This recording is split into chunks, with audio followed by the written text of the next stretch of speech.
What's up, geeks and gamers, and welcome to Gaming with Geeks. I'm Lethal Lightning, and I'm going to be giving you my review of Mortal Kombat 11 Aftermath.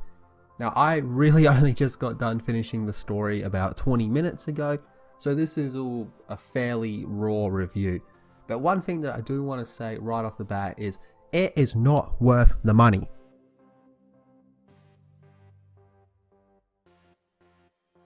It is a great update, the content that it offers is pretty good, and the 3 new characters, I enjoy playing as 2 of them, but it's not worth the money.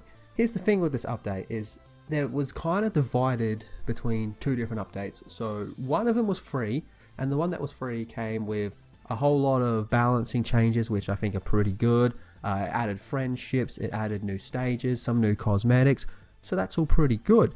But the paid stuff, now in Australia it costs $60 and I believe it's about $40 USD, but the paid stuff you get 3 new characters, Shiva, Fujin and Robocop.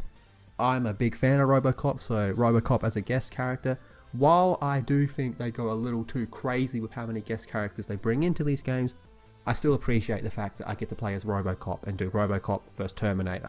That's pretty cool. I enjoy playing as Fujin, he's fun. Shiva, not really for me. So that comes with the paid stuff. But on top of that, the paid stuff, the real meat and potatoes of this update is the Aftermath storyline. And this continues from where Mortal Kombat 11 ends and goes forward.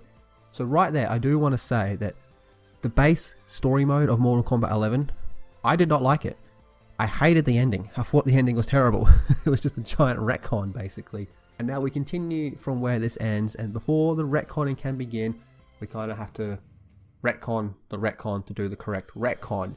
And there were some twists and turns that I did not see coming, but I think everybody and their mother suspected that Shang Tsung of all people, was going to turn on you. What a surprise! And of course that happened, but the way he did it I thought was actually kind of interesting and pretty cool, and I feel that sums up Mortal Kombat 11 Aftermath pretty well. I like what's there for the most part. I have a big nitpick coming up.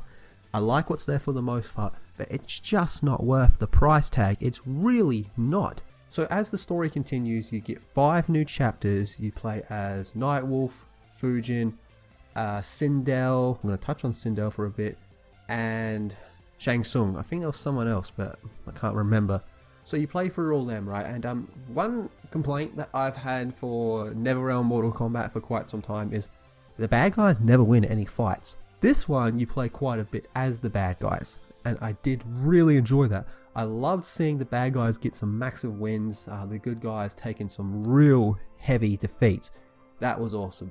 But when it comes to the bad guys, Sindel is one of the main bad guys in this. Now you would know this if you had played the Mortal Kombat DLC when they added Sindel into the roster. Her tower ending where they retconned her entire story and changed it so she was a villain the entire time.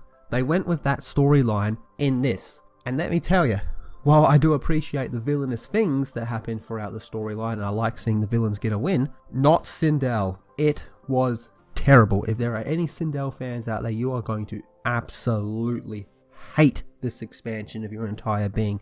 You really will. But when she first comes into the storyline, there's this moment where I thought, maybe they're not going to do it. Maybe they knew that their retcon was trash and they're not going to do it, and there's this really beautiful moment between her and Katana, you know, her daughter, and then nope, she goes full villain mode. But really what I liked about this was the twists and turns. We knew they were coming, but I did not expect them to go down this route, and I actually enjoyed the storyline overall. It does not make Mortal Kombat 11 story good in my opinion, but it does make it better. But what I really liked was Shang Tsung and how he's got his own plan in the background and how he's trying to screw over everybody as efficiently as possible. And you get to the last fight and you have the option to go with a good ending or a bad ending. And I went through and played through them both, and I liked the bad ending. I thought that was pretty cool. Ultimately, I feel that if Mortal Kombat 11 Aftermath just had a lower price, I would be able to recommend this to people. But as of right now, I just really don't think it's worth it. I don't. Like, yeah, you get 3 new characters, but for the price you got to pay for it, it's just not worth it. And it's a real slap into the face to people that have the Combat Pass or whatever it was called. You got to pay on top of that. And if you don't have the base game, you're screwed. so you're kind of paying for a game twice. Well, not quite twice, but it's getting pretty close to that level. Especially when you consider that a lot of the stuff that I mentioned that was free as part of the update, so like the friendships and the new stages and stuff like that, so if maybe that was included with the paid DLC, then maybe you could justify the price. But the problem with that would be, well then I think I would be arguing that most of that stuff should be free. So they made the right decision in making the free stuff for free. I don't know, maybe they just needed Aftermath to be longer. Because I keep coming back to the same examples. You look at something like the Witcher 3 DLCs and how much they cost compared to the content you got there. Or Horizon Zero Dawn, the Frozen Wilds DLC. Look how much that cost compared to what you get with that. And once you take all that into consideration and then you look at Mortal Kombat 11 Aftermath, it's simply not worth the price.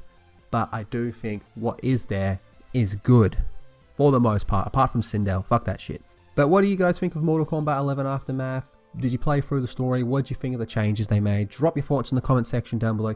Be sure to subscribe to Gaming with Geeks. Check out geeksandgamers.com. Share the video around. Have a fantastic day. Take care of yourself. And I will see you all in the next video.